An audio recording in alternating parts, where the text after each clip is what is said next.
Hoje vamos falar sobre a importância do irmão mais velho na Umbanda.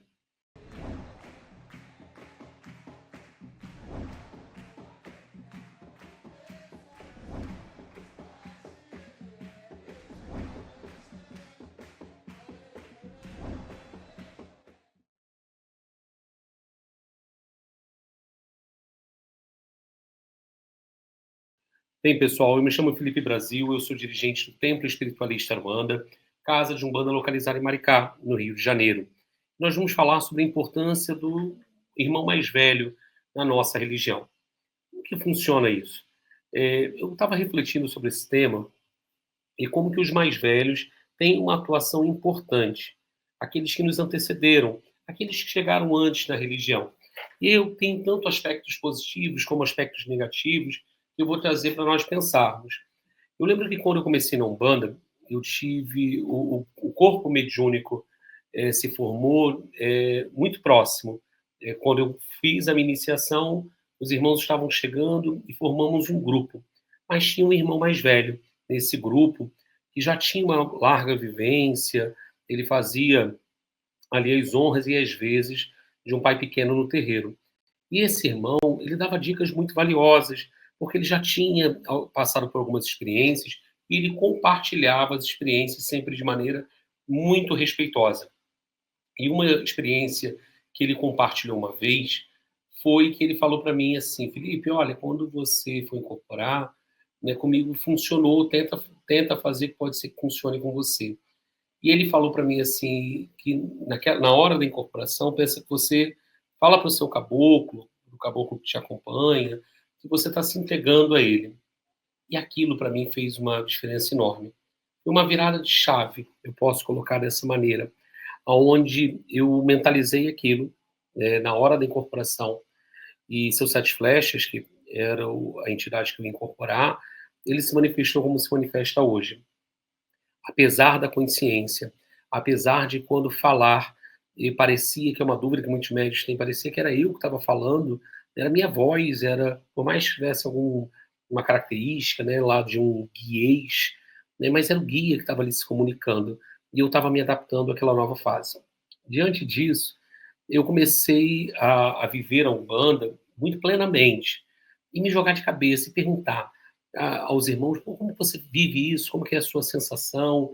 E eu lembro que na casa de santo, onde eu realizei meu desenvolvimento espiritual, os guias riscavam um ponto e tinham provas de fogo, que nós chamávamos, né. Então, hoje era uma prova de fogo de caboclo, riscava ponto, dava confirmação, colocava elementos em cima do ponto, e no final, era legal que o grupo estava caminhando junto, e no final dessas confirmações era anunciado: olha, o irmão tal trabalha com caboclo arranca-toco, o fio de conta que ele pediu é dessa forma. Esses fios de conta, pessoal, eu sei até hoje na minha cabeça, né? Eu lembro, às vezes, de acompanhar, né, os irmãos confeccionando no terreiro esses fios de conta. O quanto que aquilo me agregou, o quanto que fundamentos eu entrei em contato, coisas que eu vi, ou momentos que, quando eu penso em irmãos mais velhos, eu não estou falando só de pessoas que ocupam um cargo ou não, mas o quão importante foi estar próximo à minha mãe de santo. Em momentos que ela ia, às vezes, varrer o terreiro, eu ia acompanhar ela. Eu queria estar junto, queria ajudar. Ou situações que ela ia fazer uma oferenda, preparar, cozinhar uma oferenda, e ali eu perguntava o porquê. Ela está usando azeite doce, por quê? Né, o porquê do camarão seco? Né? E por que faz dessa forma? Né? E aquilo ia registrando mentalmente. Eu tinha até um caderno, que eu ia escrevendo algumas coisas, eu acho que só para ajudar a fixar. E ali eu fui me estruturando, principalmente na parte de ervas. Essa troca, o cambonar outros irmãos, o conversar, o acompanhar. Na época, tinha muita característica de oferendas em reinos. Posso ir junto? Eu ia lá só para acompanhar. Às vezes só para cantar um ponto, para ficar ali firmando aquela oferenda que ia ser realizada, e aquilo me trouxe muito conhecimento. No terreiro, hoje em dia, o que eu noto? Eu noto que existem os irmãos mais velhos, alguns que fazem até às vezes de irmão mais velho, como nossos irmãos de sangue, que aponta caminhos, ajuda, fala, que fazem muito bem isso, mas existem médiuns reativos. Para que eu quero a ajuda dele? Eu não pedi ajuda, Só que nós vivemos numa religião iniciatória, aonde aquele que nos antecedeu, ele pode apontar um caminho, pode apontar uma direção, pode nos favorecer. É claro que a guiança pertence ao dirigente espiritual e à espiritualidade daquela casa. Com dúvida, pergunte à sua liderança, mas troque com seu irmão. Meu irmão, você já passou por isso? Como que foi para você? Às vezes, uma coisa é eu falar da minha experiência. Hoje, numa posição de dirigente espiritual. Mas a outra coisa é quando um par, uma pessoa similar a você, fala da experiência dela. Não no intuito de se enaltecer, de se autopromover, mas no intuito de partilhar. Esse intuito é muito rico. Pode falar, meu irmão, olha, eu tive muita dificuldade em confirmar o meu Exu, em confirmar o meu preto velho, eu não conseguia alcançar o ponto, né? Isso para mim, isso foi difícil, eu tive muita insegurança. Essa partilha humaniza, porque nós precisamos nos sentir humanizados. É, não vamos longe, eu sempre vou nos exemplos da escola. Quantas vezes a gente vai fazer uma prova, a gente procura alguém que já passou por aquela série, fala, você já fez a prova desse professor? Como que foi? Como que ele ministra a prova? Por mais que o professor fale como ele vai dar a prova, mas você quer a percepção de um semelhante, de alguém que esteja numa posição. Então, existem irmãos mais velhos que são muito propícios a ensinarem, a acolherem. Existem outros que são reativos, né, que são territorialistas, não gostam de passar o conhecimento, ou nem passaram por tantas dificuldades, mas criam dificuldades e se tornam um obstáculo. E eu não quero ser pedra no caminho de ninguém. Que se você vai atrapalhar, é muito mais você, melhor não comentar nada, mas dar caminho. É que nem quando você, médium, escolhe um padrinho espiritual no terreiro.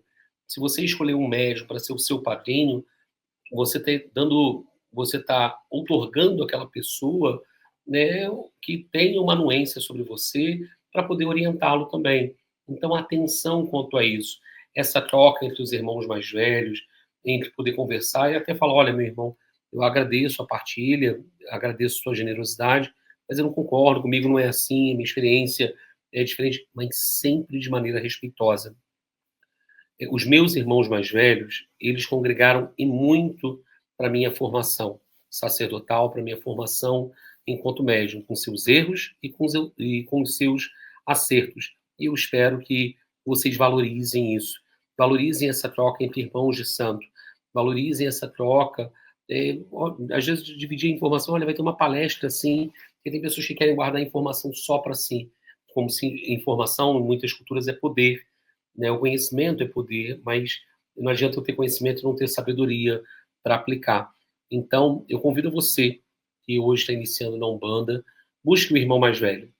Respeite o irmão mais velho, a hierarquia, aquele que já recebeu mais a maciz, aquele que já caminhou mais do que você, mesmo com os erros e acertos dele, assim como você tem seus erros e acertos. Ah, mas eu tenho 1000 anos de Umbanda.